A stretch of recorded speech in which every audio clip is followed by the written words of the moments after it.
Seja bem-vindo ao Seminário de Teologia e Vida Cristã Palavra da Vida. Você está em mais um curso de teologia cuja proposta é fazer alargar o seu conhecimento na área teológica, um curso descomplicado, contextualizado, provocativo, reflexivo e que faça sentido para a nossa vida cotidiana, porque entendemos que não só a construção conceitual da teologia, respeitando as correntes da teologia construída nesses quase 2000 anos, mas isso só não é suficiente. Nós pretendemos que a partir do entendimento bíblico, dos conceitos esclarecidos, nós possamos reproduzir isso em uma espiritualidade no nosso cotidiano e nas relações. Oficialmente estamos iniciando nossa segunda aula da matéria, que possivelmente vai ser interrompida, mas calma, a gente daqui a pouco explica isso aí, né? Mas enquanto a gente não ajeita as coisas, vamos lá, amadas, vocês querem pontuar alguma fala minha, algum conteúdo da aula passada, introdutória? Fique à vontade e a gente já dá continuidade por aqui. Ninguém? Tudo certo? Então tá bom, então deixa eu dar continuidade, mas fique à vontade aí, tá? Para abrir o microfone quando quiser e estar enriquecendo a aula com um comentário e os questionamentos que vocês tiverem, tá? A gente falou então, né, a gente deu essa introdução sobre o que é a ética, né, em várias perspectivas, não só a cristã, mas é claro, por último a gente falou da cristã e é essa que a gente segue, vai seguir. Não estou falando só na matéria não, é na vida, né? A gente se pauta, a gente se referencia pela ética, ou seja, pelo conjunto, né, de valores e de princípios que nós decidimos reger a nossa vida, né? Então, como eu falei, as pessoas têm as suas éticas próprias, mas pelo fato de nós declararmos que Jesus é o nosso Salvador e Senhor, né? Porque a gente não pode esquecer desses dois aspectos do relacionamento com Jesus. Ele não é só o nosso Salvador, aqueles que todos desejam, no sentido de que quem não quer ser salvo de uma situação adversa, né? Ou seja, a punição eterna, a realidade da eternidade sem Deus. Então, muitos inclusive falam, não, eu tenho Jesus como meu Salvador, eu tenho Jesus no meu coração, né? Quando a gente vai evangelizar, a gente se depara às vezes com essa abordagem das pessoas em relação ao Evangelho de Jesus. Quem não quer um Jesus como Salvador? A pergunta se ele é de fato o meu Salvador, ele também é meu Senhor. E sendo ele meu Senhor, então ele tem para a minha vida princípios e valores que precisam ser absorvidos. E a gente precisa reger a nossa vida, as nossas decisões, nosso projeto de vida, que não é nosso, né? Seguir Jesus é o maior projeto de vida. Eu estou fazendo quase uma propaganda do curso que eu criei aí há um mês atrás, né? A gente já iniciou. E um dos temas é esse, né? Seguir Jesus é o maior projeto de vida que existe para o ser humano. Então, nesse projeto de vida, nessa finalidade, é uma das coisas que a gente vai falar daqui a pouco, né? Esse propósito que Deus tem para nossas vidas, eles só vão poder ser cumpridos se nós vivemos sob, né? Debaixo, não é sobre, é sob, debaixo dos princípios e dos valores que a Bíblia nos traz para reger a nossa vida. Ou seja, nós tomamos decisões na vida, nós orientamos nossas vidas referenciados, pautados nesses valores e princípios bíblicos, tá? Então, eu continuando aqui sobre a questão da ética ainda, né? Que é um comportamento. Isso aqui quem vai falar, porque assim, tem conceitos de ética, que a gente já falou, e eu vou pegar aqui de alguns homens, né? No caso, 2 filósofos, tá? Um bem lá atrás e o outro mais contemporâneo aqui, né? E eles trouxeram, a filosofia trata muito com essa questão da ética, né? E eles trouxeram aqui 2 pensamentos a respeito de ética que eu acho interessante compartilhar com vocês. O primeiro foi o Aristóteles, né? Um dos grandes, um dos maiores, um dos principais filósofos da história da filosofia. E ele diz o seguinte: a ética ele define como um comportamento sem excessos, tá? Um comportamento sem excessos, sem falta, ou seja, não pode ter excesso no que eu faço e nem falta no que eu faço. ele diz que a mediana é o ideal. Ele chama de média dourada, né? E a gente às vezes tem um pensamento assim, ó, nem muito céu, nem muita terra, né? Ou seja, os extremos, os exageros, eles são geralmente atitudes, pensamentos antiéticos. Essas polarizações, esses extremismos, né? Ainda que a gente fale, não, mas é pro bem. E aí eu brinco dizendo, ó, até Deus demais não é bom, né?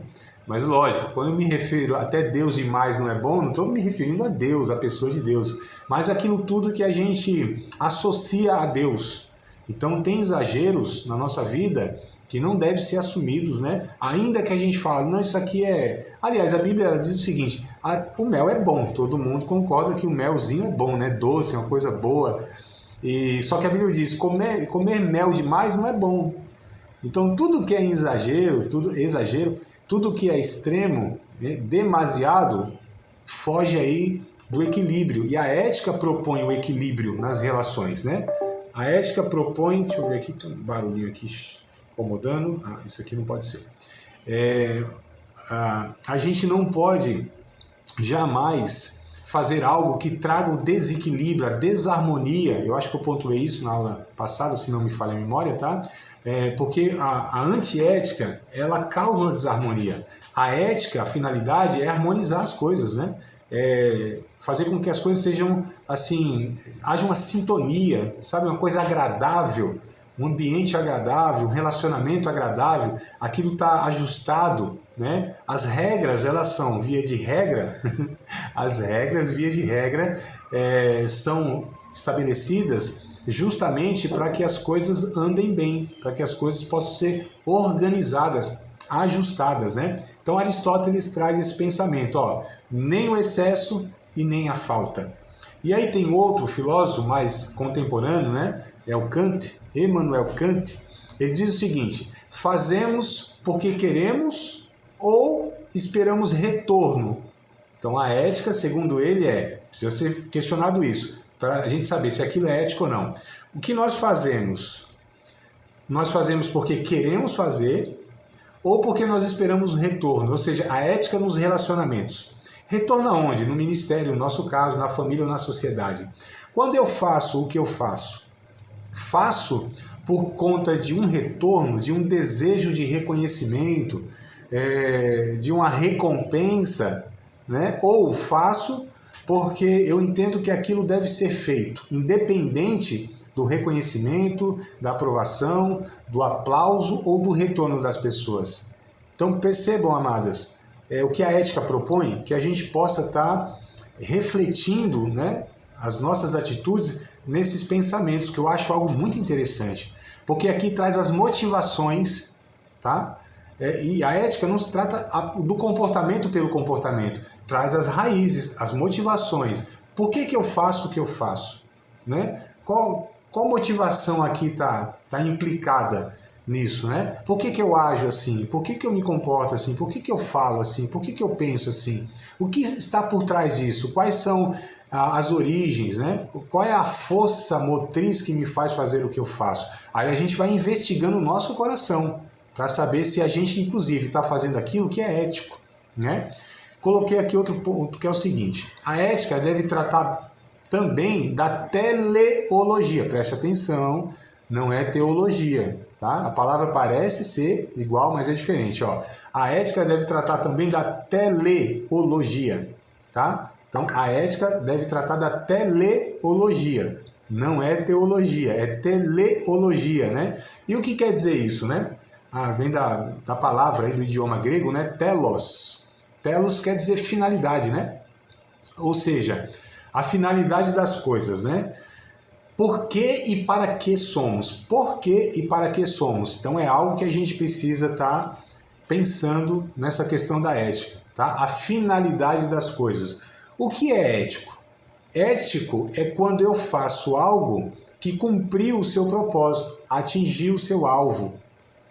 Eu vou dar um exemplo aqui, ó, que é uma caneca, né? Acho que eu até dei esse exemplo na outra ocasião, uma caneca. Essa caneca, ela foi criada com um propósito, com uma finalidade. tá? Com uma utilidade, embora a gente vai falar essa questão de utilidade num aspecto positivo e negativo. Mas vamos colocar aqui com um propósito, tá? Quem criou essa caneca, quem inventou essa caneca, quem fabricou essa caneca, tinha uma finalidade para ela. Qual era a finalidade dela? Colocar um líquido aqui dentro, né? E geralmente, até dependendo do formato, até define, né? Se é uma xícara, possivelmente é uma bebida chá ou café, né? Se é uma taça, possivelmente é um champanhe e um vinho. Se é um copo americano, aí depende, aí vai caber um monte de coisa lá dentro, não tem tanto assim, né? Enfim, o que quero dizer, a finalidade disso aqui é comportar um líquido. Se eu uso isso aqui, ó, para colocar aqui florzinha, coloca um líquido, mas coloca flor. O que eu estou fazendo com essa caneca? Eu estou usando ela de uma forma antiética, porque ela não foi criada para isso. É um improviso. Quem criou essa caneca não tinha isso em mente, que ela fosse um vaso de flores, né? A gente faz isso, principalmente nós brasileiros. Nós somos conhecidos como o povo do jeitinho, né? As pessoas que parece que inventa assim, tem uma criatividade absurda, né? Quando essa criatividade artística, né, como eu falei aqui, de repente você tem lá um recipiente que aquilo não foi criado com aquela finalidade. E aí você fez isso. Eu dei um exemplo aqui meio extremo, no sentido que isso aqui não é antiético, né? Exatamente. Né? Mas só para dar o exemplo de quem criou não tinha isso em mente. Então a gente está usando isso com outra finalidade que não foi a finalidade do criador daquilo. Quando isso é uma questão artística, não tem problema nenhum. Agora, quando a gente aplica isso na vida, né? Quando a gente usa a nossa vida de uma forma que Deus, o Criador, não intencionou quando nos criou. Olha só, aqui já tem uma gravidade. E a gente não pode viver de gambiarras na vida, né? As gambiarras, pelo menos aqui eu presenciei muito, né, na minha infância, era que meu pai colocava um tijolo debaixo do estrado da cama, porque não cair, né? Caiu algumas vezes, ao invés dele reparar ou comprar outro estrado, outra cama, ele colocava um tijolo, que ali, e mesmo assim de vez em quando ainda caía, porque desajustava lá e tal, pelo balanço da cama, e caía. Já vi também meu pai, tantos outros irmãos e pessoas, colocar uma chave de fenda assim, ó, no vidro do carro, sabe, para travar, porque desce, né, tava quebrado. Quer dizer, olha o jeitinho brasileiro, olha a gambiarra, né? Fora outras tantas aí que até crime, né? Quando aquele lá vai lá e faz o chamado gato na energia, né? Ou que vai lá e faz na internet, né? Ou seja, burla a lei. Então essas são as gambiarras, as questões, ó, isso é antiético, porque você fugiu de uma regra estabelecida, né? Então quando a gente faz isso, aí já a gravidade a gente percebe, ó, pode ser crime. Quando faz isso na vida, nas relações, é pior ainda, porque você está sendo antiético com vidas, nos relacionamentos, né? As implicações são muito mais graves. Então a gente precisa entender isso, que tudo tem uma finalidade específica, tá? E eu coloquei algo aqui que eu acho interessante para a gente avaliar se o que nós estamos fazendo é ético ou antiético, é a transparência. Transparência. Se a gente não pode contar como fez o que nós fizemos, a gente não deve fazer. Eu acho que isso é uma regra bem interessante. Alguém pede uma explicação, como você fez isso? Como foi que você fez? Como foi que você conseguiu? Como foi que você chegou aqui? Se eu não posso explicar, eu não fico à vontade para explicar, se para mim é desconfortável, se eu quero esconder como eu fiz ou cheguei ali, então nós não deveríamos ter feito. Porque a ética traz a transparência, deve trazer uma transparência. Paulo diz lá em 2 Coríntios, capítulo 3, não me lembro o versículo agora, estou pegando aqui na memória, não tem nada anotado, mas me veio essa passagem. Deve ser verso 3, talvez, 5, se vocês puderem me ajudar e conseguir rapidinho pegar, né? 2 Coríntios 3, tá? É no comecinho ali, os 5 primeiros versos, eu acho que tá essa passagem. Que ele diz que nós somos uma carta aberta e lida por todos. Olha só que coisa interessante. Uma carta aberta, nós devemos ser, né? Uma carta aberta e lida por todos. Irmã Vânia, minha amada, bem-vinda, viu? Boa noite. E chegou na aula andando, mas vamos aí, bora lá. 2 Coríntios, capítulo 3. 3 e 2, pode ler, irmã Kelly, por favor? Tá. É 2 Coríntios 3, 2. Isso. Vós sois a nossa carta, escrita em nosso coração, conhecida e lida por todos os homens. Todos nós devemos ser isso que Paulo ele traz como uma metáfora de uma carta, que ela não pode ser fechada, selada, mas deve ser aberta e tem acesso a todos, né? Então, olha que coisa interessante. E eu tenho um texto aqui de Jesus, lá em Mateus capítulo 23, isso aqui eu anotei, esse me veio em memória, mas eu acho interessante também. Penso que ele tem ligação no que nós estamos falando aqui, de transparência. De sermos pessoas que não tem nada a esconder, amados. Tá? Vasculhando a nossa vida, não deve ter nada a ser escondido como vergonhoso. O que a gente quer esconder? Aquilo que nos traz vergonha, não é? Aquilo que nos causa vergonha, a gente quer esconder, não podemos mostrar. E a nossa vida, ao máximo, deve ser essa exposição, essa transparência, né? No sentido, claro, que nós estamos abordando aqui. Mas lá em Mateus, capítulo 23, quero acompanhar com vocês, capítulo 23, versículos 27 e 28. Eu acho bem interessante essa abordagem que Jesus traz a respeito ali dos fariseus, né? Falou fariseu, você já sabe que não vem coisa boa, né? Vem coisa reprovável e tal. Capítulo 23, versos 27 e 28. Olha o que Jesus fala. Ai de vós, escribas, fariseus, hipócritas, pois que sois semelhantes aos sepulcros caiados, que por fora realmente parecem formosos, mas interiormente estão cheios de ossos de mortos e de toda a imundícia. Assim também vós, exteriormente, pareceis justos aos homens, mas interiormente estáis cheios de hipocrisia e de iniquidade. Olha o que Jesus está reprovando na vida de pessoas religiosas que vivem escondidos, vivem por uma aparência, são chamados hipócritas. Jesus disse, aos homens vocês parecem ser justos. Amados, a religião, ela tem um poder absurdo de formar nas pessoas essa aparência, sabe? A gente se preocupar muito com as aparências, de mostrar aquilo que nós não somos. Nós não somos. E me parece que há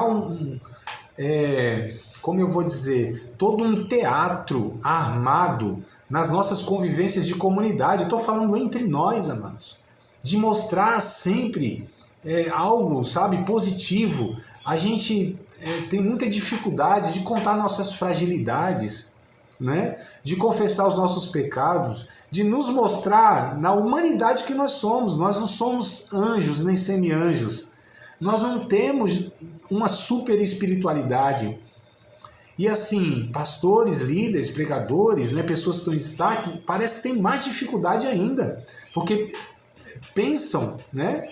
E as pessoas até projetam isso nos líderes, muitas vezes, que a pessoa lida bem com tudo, sempre está bem com tudo, sempre a fé está lá em cima. Né? Eu estava conversando ontem, com alguém, não lembro quem, algum irmão, não sei, não lembro. E eu disse sobre essa... foi hoje, estou lembrando aqui, com uma irmã. E eu estava falando que a fé bíblica e aprovada, nem sempre é essa fé, sabe, que lida bem com tudo toda hora. Não, chegou um homem para Jesus e disse, Senhor, o Senhor me ajuda na minha incredulidade? Olha que coisa linda. Não no sentido da fragilidade, tendo a incredulidade, mas expor para Jesus, sabe, expor seu coração e falar, Senhor, me ajuda aqui, porque aqui eu estou com dificuldade de crer. Me ajuda na minha incredulidade. Tem hora que a nossa fé não alcança aquela situação. E a gente deve, inclusive, repartir entre nós as nossas fragilidades, amados, nos humanizar. Sabe, o Tiago, ele é muito prático, né, no seu ensino, na carta de Tiago, aqueles 5 capítulos preciosos para a nossa vida prática, para o chão de fábrica da vida, como eu gosto de falar. Sabe, a vida real, a vida que não é essa vida de igreja, vida ilusória, sabe, essa vida atrás das redes sociais, que infelizmente as redes sociais potencializou e muito a hipocrisia, a vida irreal, mentirosa, amados, que nós temos muitas vezes, estamos mal e postamos intencionalmente que estamos bem. Eu não preciso também expor minha vida nas redes sociais, que a gente sabe que não é o lugar mais adequado, né, para isso. Mas se eu estou mal, por que eu quero postar lá que eu estou bem? Né? Então olha só que coisa estranha. Né? Aquilo parece que é uma necessidade de sempre mostrar, que as redes sociais querem mostrar isso, né? E principalmente o Instagram veio mesmo naquela questão das imagens, das fotos, né? Facebook tinha uma outra finalidade, Twitter outra, mas essa necessidade de mostrar sempre, sabe, as coisas perfeitas e tal. E o homem, assim, é um bruto, é um ogro, o ano todo, mas no dia do aniversário de casamento, aí posta lá que ama a esposa e aquela coisa toda, e até vai lá e dá um buquê de flor no cesto de café da manhã, o ano todo não fez aquilo, mas no dia vai lá e posta, olha que hipocrisia, né? Então é muito fácil, e como eu falei, as redes sociais e a igreja também, nesse teatro que nós muitas vezes montamos, de a gente não quer...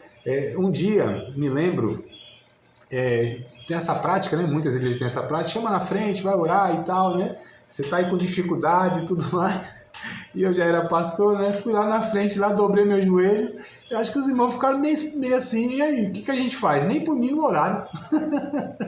Ficaram tão sem jeito de falar. Eu falei, meu Deus do céu, né? Qual é a questão? Por que vêm os outros irmãos e todo mundo entende, tá tudo certo, entre aspas, às vezes não, quem sabe.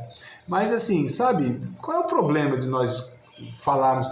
E eu falei de Tiago, agora eu estava perdendo o raciocínio e voltou. Tiago, lá no capítulo 5, lá no finalzinho, ele diz assim, olha, Elias era sujeito às mesmas paixões do que nós. Sujeito às mesmas paixões do que nós. Ele orou, teve aquele milagre todo, o céu fecha, o céu abre, né? Aquela coisa toda assim poderosa aos olhos dos homens e tal, Deus se manifestando de uma forma explícita, aquele negócio todo que a gente sabe, o profeta do fogo, mandava o fogo descer e o fogo descia mesmo, era um manda-chuva, né? Mandava a chuva parar, voltar, e aí Tiago diz, sujeito às mesmas paixões do que nós, igualzinho, humano como nós, nenhuma diferença. E o Jesus, ele vem falando aqui, ó, cuidado vocês estão vivendo de uma vida como uns sepulcros pintados, bonito, só que lá dentro, né? Tá certo, amada, tudo bem, fica à vontade aí, viu? Fica à vontade, Deus abençoe. E aí, olha que coisa terrível, né?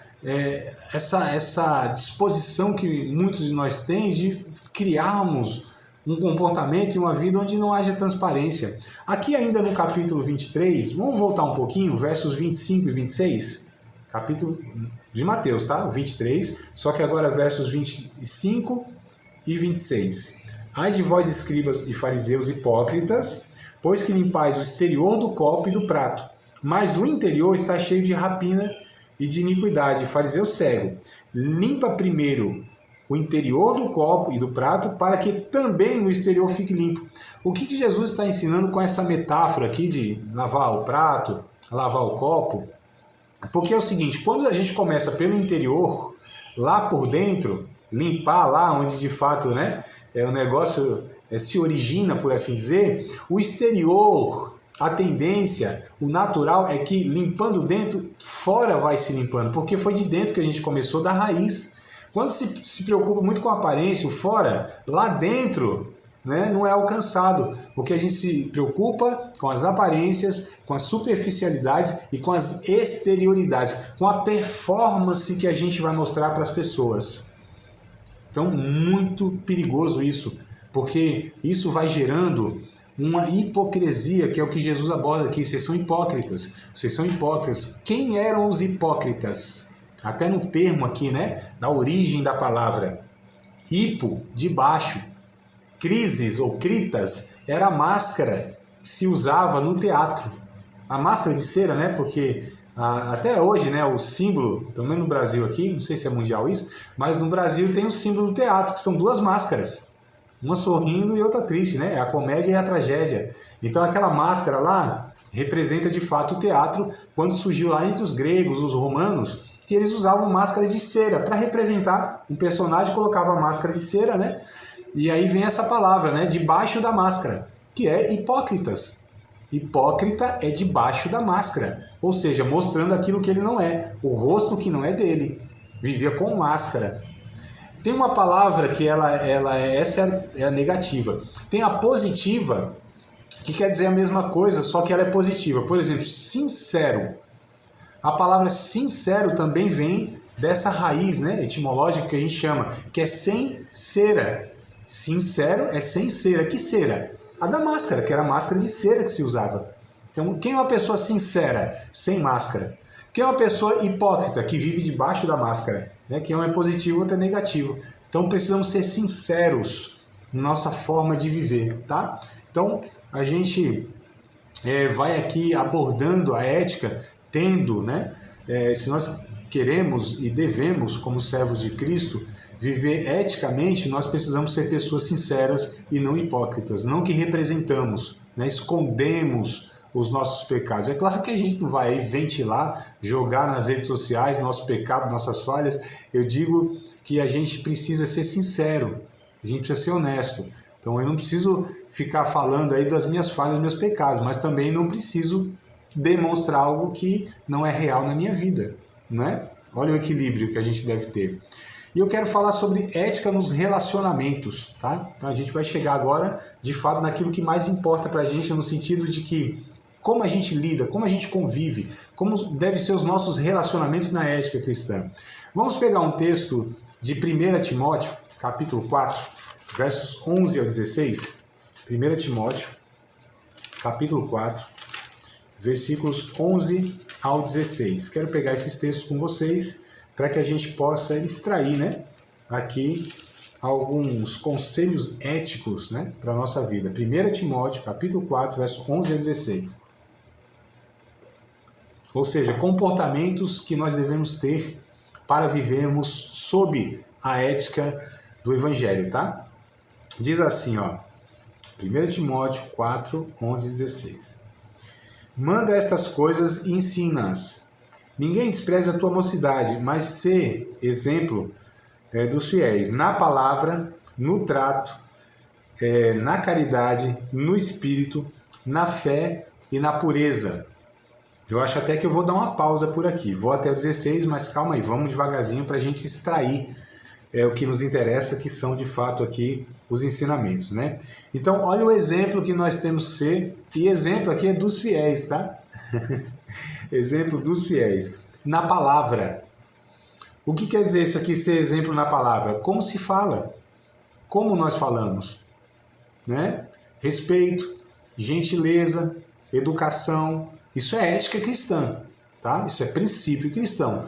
Todo discípula de Cristo precisa ser ético na fala.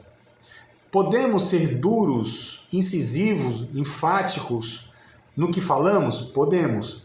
Porém, nunca de uma maneira ofensiva, desrespeitosa ou com soberba.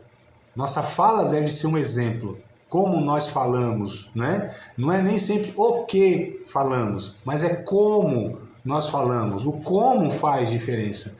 Não é só o que falamos, né? Tem até um texto lá em, se não me falha a memória, é um provérbio, é o livro de provérbio, né? Ou é o livro de provérbio ou é Isaías. Se vocês tiverem curiosidade, me lembrem no WhatsApp lá no grupo que eu mando para vocês, ou se vocês lembrarem, me ajudem, né? Fiéis são as feridas, olha só, causada, né, pelos amigos. Então, às vezes, a fala é dura, mas como se fala? É a forma que se fala, respeitosamente, né, sem arrogância. Provérbio, né, irmão Valder? Provérbio que fala isso. Exato, só não lembro exatamente, mas é livro de provérbio mesmo, estava aí na dúvida, mas a irmã confirmando, acredito que é isso mesmo, né? Então, olha só, fiéis são as feridas feitas por aqueles que amam. Olha que coisa interessante. Então, é como se fala. Até você pode ser duro, mas como se fala. Então, exemplo na fala. Como se fala, mas faz toda a diferença. No trato. Exemplo no trato. Como nós lidamos com as pessoas amadas. Nós não temos direito de destratar ninguém. Podemos discordar veementemente da pessoa, mas destratá-la, tratá-la mal, isso não cabe na ética cristã, tá certo? Nós não podemos ter um comportamento que seja deselegante, desrespeitoso. Nós falamos da fala, mas também do comportamento, né? Como se trata. Então devemos receber, nos relacionar, dependendo de nós, né? A gente não tem controle sobre o outro, dependendo de nós de uma maneira que honre a Cristo, sabe? A educação, me parece, deixa eu ver, Tiago, né? Já pegando esse ponto aqui, vamos lá em Tiago, só para fazer esse link, esse reforço do ensino bíblico, né? A gente está em Timóteo, vamos um pouquinho para frente, chegando em Tiago, deixa eu só pegar aqui para ver direitinho, acho que é o capítulo 3 de Tiago, isso mesmo, 3 em diante, 3 versos, deixa eu ir direto ao ponto aqui, né? Não, vou desde o começo do texto, que é o 13, Tiago 3:13, tá? Só para falar do trato aqui, para reforçar esse ensino, só que na perspectiva do Tiago aqui também. Capítulo 3 de Tiago, verso 13 em diante. Quem dentre vós é sábio e inteligente, mostre pelo seu bom trato as suas obras em mansidão de sabedoria. Se vocês têm de amarga inveja, sentimento faccioso em vosso coração, não vos glorieis, nem mintais contra a verdade. Essa não é a sabedoria que vem do alto, mas é terrena, animal e diabólica, as origens, né? Porque onde a inveja é espírito faccioso, aí a perturbação de toda má obra, e de toda obra perversa, melhor dizendo. Mas a sabedoria que vem do alto, primeiramente pura, depois pacífica, moderada, com equilíbrio, tratável, cheia de misericórdia, de bons frutos, sem parcialidade e sem hipocrisia. Olha que coisa interessante, amadas. Falando a respeito do trato. Olha como Tiago reforça e traz esse aspecto que Paulo ensina a Timóteo aqui. Ser exemplo no trato, né? Educação. Isso é virtude cristã, tá? Na caridade, né? Ou no amor, ou seja, não é só o amor sentimento, tá? Geralmente, quando a Bíblia ela traduz, ao invés de amor, caridade, geralmente cada texto a gente precisa de fato analisar lá no original qual é o contexto, né, para saber se de fato é isso. Mas via de regra, quando as versões traduzem ao invés de amor, traduz caridade, quer dizer, é um amor prático, é um amor em ação, sabe? É algo concreto, não é sentimento. Não está se relacionando ao amor-sentimento. Mesmo porque amor bíblico, como é ensinado, a ênfase não é o sentimento. Tá? É sempre o comportamento. Quando a Bíblia diz, amai uns aos outros, marido, amai as vossas esposas, amai os vossos inimigos, esse amor, nessas passagens aqui que eu citei, essas 3, do mandamento de amar, é comportamento, não é sentimento. Essas passagens, o ensino básico a respeito do amor, pega primeiro aos Coríntios capítulo 13, se não me falha a memória, dos versos, e agora, 4 a 8, deixa eu pegar aqui com vocês que eu acho que vale a pena a gente ler. Maíra, minha amada, chegou na segunda aula, mas seja bem-vinda, viu? Chegou aqui na segunda aula, mas vamos lá. 1 Coríntios, capítulo 13, nós estamos falando do amor. Maíra, é tu mesmo, Maíra? É tu, né? É tu, amada, é tu mesmo? É você mesmo. 1 Coríntios, capítulo 13. Para quem não sabe, a Maíra é gêmea, né? Mas pra gente que já tem uma convivência, a gente sabe quem é quem. Aqui às vezes agora me bugou minha cabeça, que eu olhei você aqui meio de relance. Capítulo 13, não me engana não, viu? Já foi o tempo de você me enganar. Vocês, né? Me enganarem. Vamos lá. É que eu acho que tá com um penteado diferente, se não me falha a memória aqui da última vez que eu te vi. Tá vendo só? 1 Coríntios capítulo 13, dos versos 4, é isso mesmo, 4 a 8, tá? Esse é o pontozinho que eu quero pegar aqui de todo o texto que Paulo fala do amor, né? Mas verso 4 a 8. Vou ler aqui que eu acho que vale a pena para a gente fazer essa comparação. Maíra, você que chegou agora, não pegou a fala toda, eu estou falando sobre o amor, biblicamente, sendo abordado como sempre comportamento, tá? Aqui não tem um aspecto de sentimento romântico, que a gente tanto hoje enfatiza, né? Amor como comportamento. Então, olha só, percebam, a caridade é sofredora, é benigna, não é invejosa, não trata com leviandade, não se ensoberbece, não se porta com indecência, não busca os seus interesses, não se irrita, não suspeita mal, não folga com a injustiça, mas folga com a verdade, tudo sofre, tudo crê, tudo espera, tudo suporta. O amor nunca falha, mas havendo profecias serão aniquiladas, havendo línguas cessarão, havendo ciência desaparecerá. A minha pergunta é, qual dessas virtudes aqui, ou dessas características que eu li para vocês e com vocês, é sentimento? Nenhuma delas.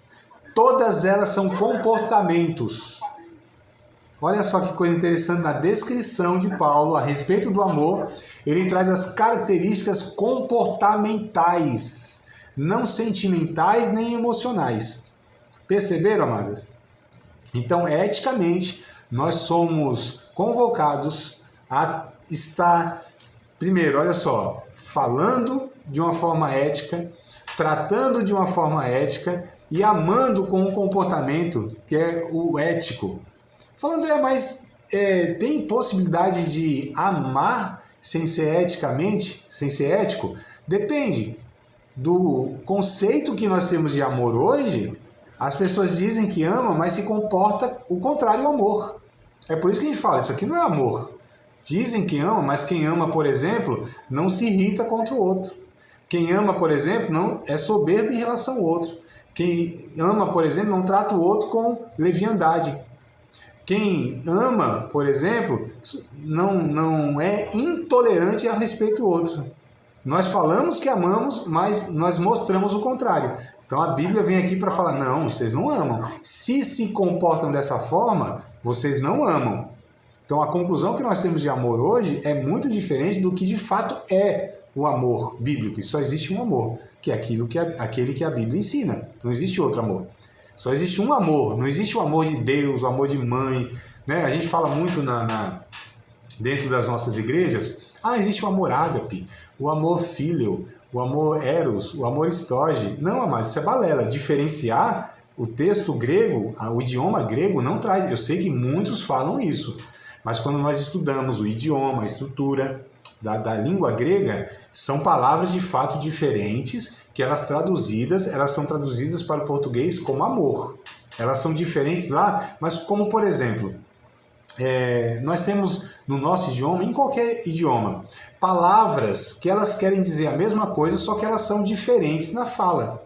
Não sei se vocês podem até me ajudar aí, mas deixa eu ver se eu consigo exemplificar aqui. Eu sou uma pessoa paciente, né? Eu posso usar essa palavra paciente. Eu sou uma pessoa que sou tolerante. Então, são palavras semelhantes para falar uma mesma coisa, coisas, não é isso? Então, a gente usa palavras diferentes, mas querem dizer a mesma coisa. Isso é a diversidade que a gente tem no idioma para falar de uma mesma forma com palavras diferentes, mas que querem dizer a mesma coisa. Eu não sei se eu confundi vocês ou se eu trouxe aqui uma clareza, amadas. Me ajudem aí, porque às vezes eu vejo a carinha de vocês, eu não sei se eu estou conseguindo aqui. Repetir de novo? Tá. Repetir de novo? Vamos lá. Eu estou falando o seguinte, que muitas vezes nós, pregadores e pastores e tal, a gente fala o seguinte, olha, o amor de Deus é o amor ágape. O amor entre o homem e a mulher é amor eros. O amor entre pai e filho, ou entre irmãos, é o amor fíleo. Né? Porque, de fato, no idioma grego, tem esses termos e todos eles são traduzidos por amor. Mas essa declaração, essa afirmação que essas palavras estão diferenciando amor e amores, isso não existe no idioma. Tá? A gente que faz essa interpretação errada. E aí o exemplo que eu quis dar é o seguinte, no nosso idioma também, só para a gente comparar, nós temos palavras diferentes, mas para falar uma mesma coisa. Nós usamos palavras diferentes, né? Eu gosto disso. Eu gosto, a palavra gostar. Isso aqui eu aprecio. Isso aqui eu adoro. A gente não está usando palavras diferentes para falar uma mesma coisa? Aliás, eu até falo, isso aqui eu amo. Mas não tem nada a ver com amor sentimental. Eu amo porque eu gosto. Aliás, olha que palavra banalizada que o que nós fizemos com a palavra amor. Porque amor hoje é aplicado para tudo. Eu amo uma pessoa, eu amo um pet, eu amo um hambúrguer. A mesma palavra para aplicar em coisas diferentes, né? O que eu quero dizer é o seguinte, ainda que a gente tenha Palavras diferentes não quer dizer que elas querem dizer coisas diferentes muitas vezes. É o exemplo do amor. Só existe um amor, amor. Não existe amores diferentes. Existe um amor, que é o amor de Deus, que nós aplicamos às nossas relações. Relação entre homem e mulher, relação entre pai e filho, entre amigos, entre parentes, enfim. São as relações do amor. Aspectos diferentes relacionais, mas eles devem ser pautados pelo amor, porque só existe um amor. O amor de mãe não é maior do que o amor de pai. Se é um pai de verdade, ele tem amor. Né? A gente tem essa cultura. O amor de mãe é o amor que se assemelha a Deus. Porque lá em Isaías a gente lê lá, né? Ainda que uma mãe se esquecesse do seu filho que amamenta, Deus nunca se esqueceria de ti. Na verdade, esse texto é contra essa ideia. Porque lá está dizendo que o amor de mãe lá, não é o maior, não. Então, o amor na verdade, Deus se apresenta como pai. Então, se a figura... Mas não quer dizer que Deus se apresenta como pai que o amor do pai é maior. Não, amados. É que o amor é um só, e quem ama, ama. E um pai de verdade, ele vai amar igualmente como a mãe. Porque ama. Não tem diferença de amores. Amor é amor. É que a gente confunde, né, sentimentos e a gente acha que são amores diferentes. Não. E são, por exemplo, você tem 2 filhos. Quem ama os 2 filhos, ama os 2 filhos. Não pode amar um e não amar o outro.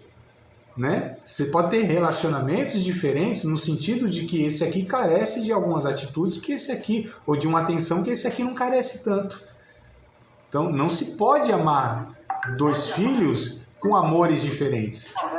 Não se pode amar mais um e amar menos o outro. Não se pode, senão não é amor. E não se ama mais e não se ama menos. Ou se ama ou não se ama. Então a gente precisa... É que tudo isso é ensinado de uma forma totalmente distorcida, mano. Então a gente precisa retornar ao ensino bíblico naquilo que... Eu só estou dizendo aqui sobre aspectos, é que eu me demorei um pouquinho mais aqui, né?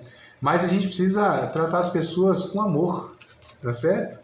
A gente poderia até discutir o seguinte: André, mas isso que falam hoje, né? Tem que amar, mas amar não é aceitar nada errado, por exemplo. Amar é ver o outro com atitudes erradas, ir lá e corrigir. Então, assim, quem ama, a Bíblia diz lá em Hebreus, quem ama vai lá e corrige.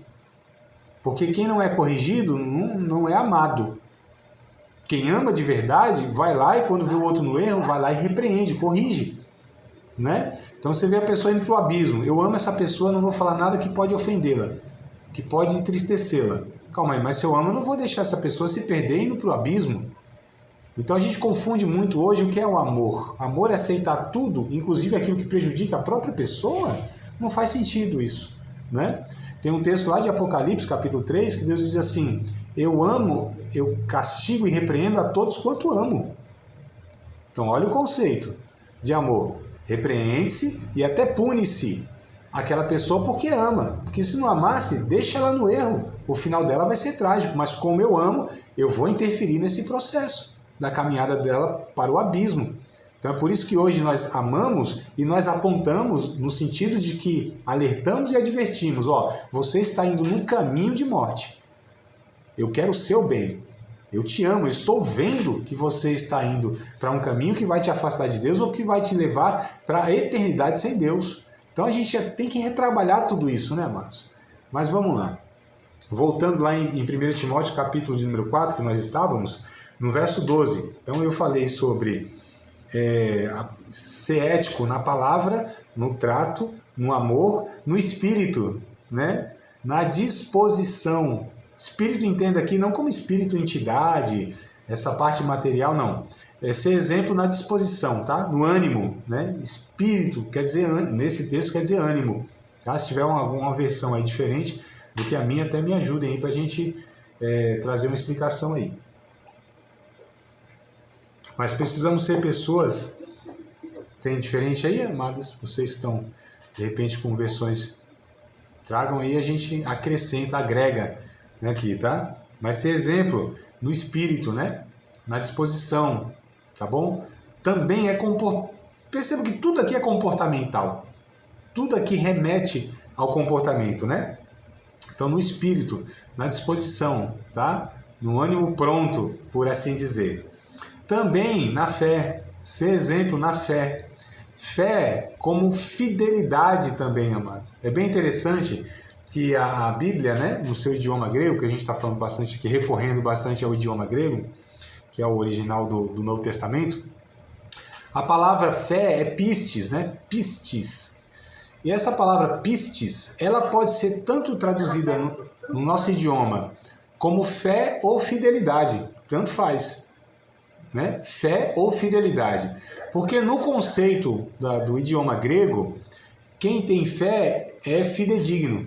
E quem é fidedigno também tem fé. Porque uma pessoa não pode ter fé na lógica deles, tá? Quer dizer, não só na lógica deles, é a lógica mesmo, né? A pessoa não pode, se ela fala eu tenho fé, ela precisa viver segundo essa fé, ou seja, ser fidedigna, né? E quem é fidedigna, ou seja, quem é leal porque tem a fé. Então uma coisa não pode estar desassociada da outra. Então é por isso que fidelidade e fé, elas são equivalentes e vêm da mesma palavra que é pistis. Então nós precisamos ser fidedignos, fiéis, amado, sabe? Aquelas pessoas leais, aquelas pessoas que quando empenham a palavra, sabe, sobre a relação com o outro, a gente precisa ser fiel, precisa ser leal, né? Isso quer dizer que a pessoa tem fé. Esse é o ponto em relação com Deus e uns com os outros, né? Mas continuando aqui, ó, e na pureza também, tá? Precisamos ter um comportamento ético onde o nosso coração ele seja puro, não contaminado com malícias, sabe, com desonestidades em relação às outras pessoas. Percebam que tudo aqui, ó, remete ao relacionamento, ao outro, né, ao comportamento, enfim. Então a pureza do coração.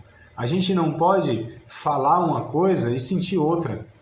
Nós não podemos deixar entender uma coisa e no nosso interior ser outra. Isso cabe tanto nas nossas relações a respeito de Deus também, porque a gente faz isso. A gente é antiético no relacionamento com Deus. Só com Deus não tem jeito, né? Porque Deus ele sabe lá da origem dos nossos corações. Mas muitas vezes a gente não está sentindo no nosso coração, a gente não está pensando, mas quando a gente vai falar com Deus, a gente declara coisa que não é ético. Deus sabe, né? Então, assim, a gente é treinado muitas vezes para ser hipócrita até em relação a Deus, na oração. Imagina, na adoração, nos louvores, declarando coisa que não acredita necessariamente, que não está sentindo, no momento, né? Ali no momento e tal, de repente você está num momento de crise, de dificuldade, e tem aquelas questões de fé e tal, os sentimentos que são contrários, e aí você quer declarar coisas que não é real, não está lá dentro. E aí é relacionamento com Deus, mas não precisa ser ético também, né? Isso cabe com Deus e com os demais em nossa volta. A gente precisa ser puro de coração. Fala 15, né? Eu tenho mais 10 minutinhos aqui na chamada, tá? Vamos ver se a gente consegue ainda alcançar esse texto do Salmo 15. E é interessante que o Salmo 15, ele traz, né, poeticamente, mas lá há, de fato, ensinamentos concretos para nós, por assim dizer, né? É poético, mas é aplicado literalmente na nossa vida. Nos traz ali características, né? Tem um título, eu sei que os títulos não são inspirados e tal, mas ele serve também para a gente ser orientado aí o que o autor quer dizer nessa escrita, né? E aqui fala das características do verdadeiro cidadão do céu. Olha as características das pessoas que têm a sua origem em Deus, que a sua natureza é a natureza daqueles que vão de fato herdar o céu. Olha só, amados. E olha como o poeta, o Davi, começa. Senhor, quem habitará no teu tabernáculo? Quem morará no teu santo monte? Olha só. Quem é? Aquele que anda em sinceridade. Lembra de não ser hipócrita? Sincero. Que pratica a justiça. Ó, a prática da justiça. Que fala verazmente segundo o seu coração. Isso aqui que eu acabei de pontuar. Aquele que, quando fala, é aquilo que pensa de fato, é o que verdadeiramente está no seu coração. Isso aqui, então, Davi fala, ó, quem vai habitar no teu santo monte? Quem vai morar na eternidade contigo? Aqueles que agem dessa forma, que é ação, agem dessa forma, fala sinceramente, pratica a justiça e as palavras que saem da sua boca são aquelas que são coerentes com o que está no seu coração. Não é falso, né? Verso 3. Aí ele vai destacar aqui as características das palavras daqueles que são verdadeiros cidadãos do céu. Aquele que não difama com a sua língua, nem faz mal ao seu próximo, fofoqueiros, fala mal de graça das outras pessoas, espalham mentiras, porque difamação é falar aquilo que a pessoa não fez. Isso é difamação, né? Então, essas pessoas, elas não são, de fato, verdadeiros cidadãos do céu se assim agem. Não fala, nem faz mal ao seu próximo, nem aceita nenhuma afronta contra o seu próximo. Isso aqui eu acho interessante. Porque fala, irmão André, eu não falo mal de ninguém. Mas quando vão falar mal de alguém para você, você aceita passivamente?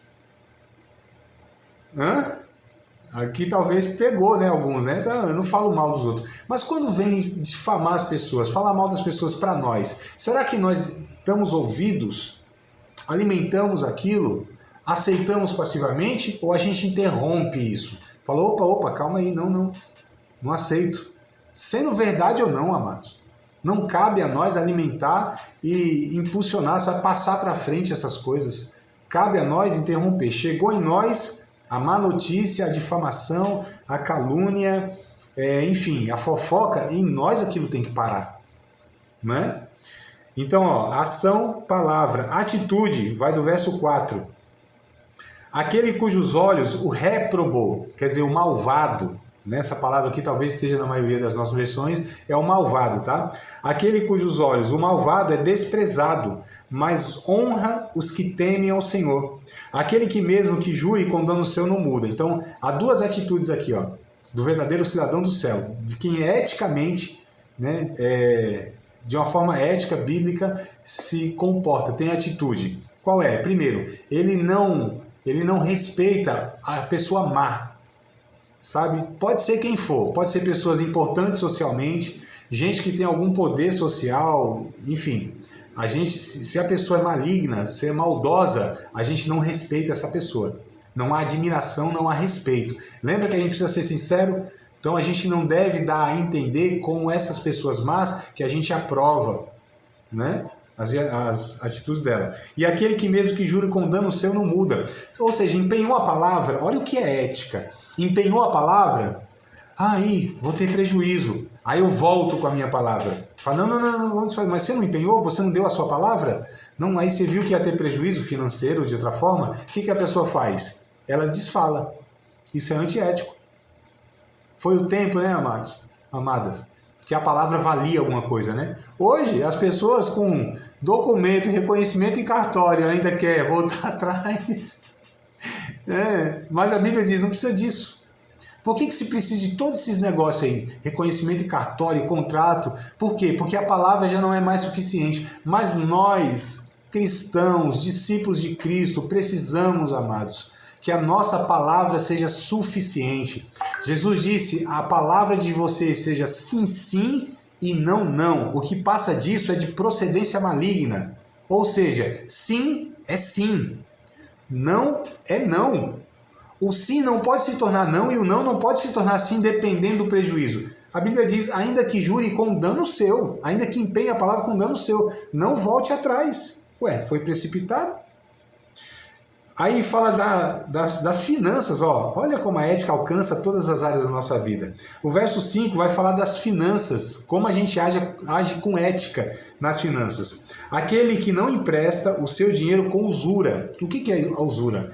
É um juros exacerbado, exagerado, né? Fora de um bom senso, que prejudica a pessoa. O agiota, o banco é um agiota legalizado, né? Enfim, eu não empresto o meu dinheiro, até se for na relação então de família da fé, amados, crente não empresta dinheiro para outro crente, para socorrer uma necessidade bem estrutural, não. Tá? Uma coisa é emprestar para comprar um carro novo, alguma coisa assim, aí é outra história, né? Aí é risco de vocês aí que fazem isso. A Bíblia diz, não fique fiador de ninguém. Então olha como a Bíblia, lá em Provérbios, né? Provérbio tem muita dica ética, porque é nessas relações. Mas aquele que empresta com abuso, ele está pecando. Eu penso que entre nós, família da fé, não se empresta dinheiro. Se a pessoa está precisando para um socorro, eu vou lá e dou. A gente doa, a gente socorre, né? Se eu tenho condição, eu faço isso, não empresto. Para as necessidades básicas, jamais. Mas aquele que empresta com usura, que não empresta com usura, nem recebe suborno contra o inocente. Quem faz isso nunca será abalado. Então, olha como a ética vai também nas finanças. Tem regras, nas áreas da nossa vida.